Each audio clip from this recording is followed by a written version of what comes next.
Welcome to Penrose Learning, where we make understanding easy. You need to act fast. Power off and separate each AirPod and the case. Once done, shake gently to expel water and blot with a lint-free cloth. Avoid forcing liquid into ports. Remove silicone tips so trapped water can escape.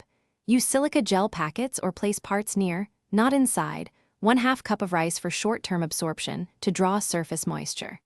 This reduces corrosion risk and buys time before deeper drying and inspection.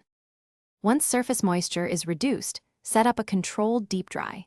Place AirPods and case in a ventilated, dry area at room temperature for 24 to 48 hours.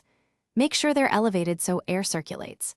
After initial drying, use a soft bristle brush to remove debris and a 70% isopropyl wipe on metal contacts, only after your confident parts are mostly dry. If you need faster results, seal devices with silica gel you're ready to test. Reinsert tips, charge briefly, then connect to your device and test audio and microphone functions one at a time so you can isolate problems.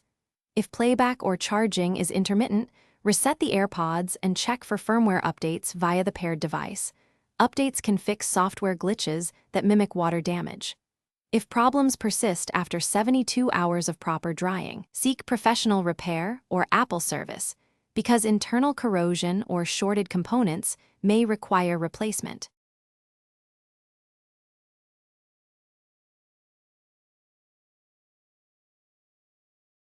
Thanks for watching. If this was helpful, leave a like and consider subscribing. See you next time.